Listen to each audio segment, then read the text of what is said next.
C'est un jugement extrêmement fort qui va bien au-delà de ma personne. La justice a clamé haut et fort que dans ce pays, on ne peut pas faire n'importe quoi, que personne n'est au-dessus de la loi, ni Vincent Bolloré, ni un autre. C'est une Maïtena Biraben émue qui nous a confié aujourd'hui sa satisfaction après la décision des conseillers prud'homaux de condamner Canal+ à lui verser plus de 3,4 millions d'euros. Les conseillers ont estimé que son licenciement de la chaîne cryptée en juillet 2016 était dénué de causes réelles et sérieuses. Je suis réparée, assure celle qui anime désormais M comme Maïtena sur RMC du lundi au vendredi de 14h à 16h. Ces mots-là me font beaucoup de bien, parce que ça remet les choses en place.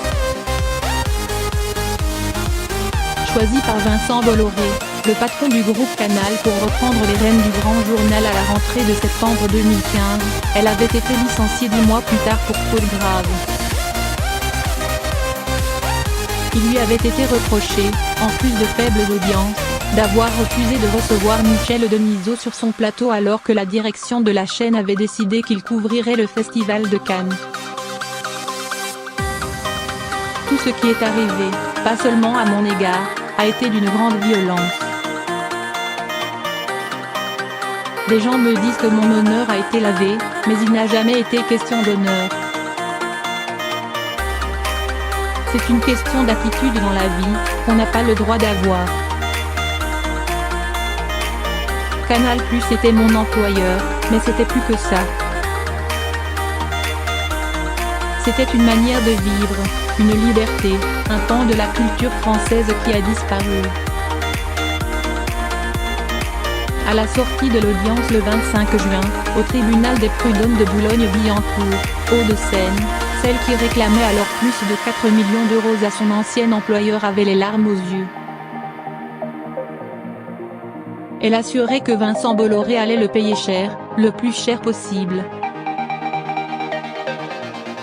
Elle aura obtenu 3,4 millions. J'assume l'énormité de ces sommes, assure Maïtena Biraben, mais ce ne sont pas les miennes, ce sont celles de Vincent Bolloré, celles qu'il a mises dans mon contrat. Les 3,4 millions d'euros comprennent effectivement plus de 2,5 millions d'euros d'indemnités contractuelles de rupture auxquelles s'ajoutent des indemnités de préavis, de licenciement, des rappels de salaire et des congés payés. Que compte-t-elle faire de cette somme ? Je n'en suis pas là. Aujourd'hui, j'ai du mal à réaliser ce qui vient de se passer. Ce n'est pas comme si j'avais gagné à l'euro million. Une décision de justice, c'est très lourd, c'est quelque chose de grave, d'important. Cette décision a une dimension que je n'imaginais pas. Ce qui est important, c'est que les salariés aient des droits et puissent se défendre face à des employeurs. Je n'ai pas perdu le sens des réalités, je suis la même qu'hier et je serai la même demain. Mais c'est un moment particulier de ma vie, même si la parenthèse ne sera définitivement fermée quand tout sera vraiment terminé. Canal+ a un mois pour faire appel. Contacté, la chaîne n'a pas souhaité réagir. D'autres affaires qui ont secoué les médias ces derniers temps n'ont pas connu le même dénouement devant les prud'hommes.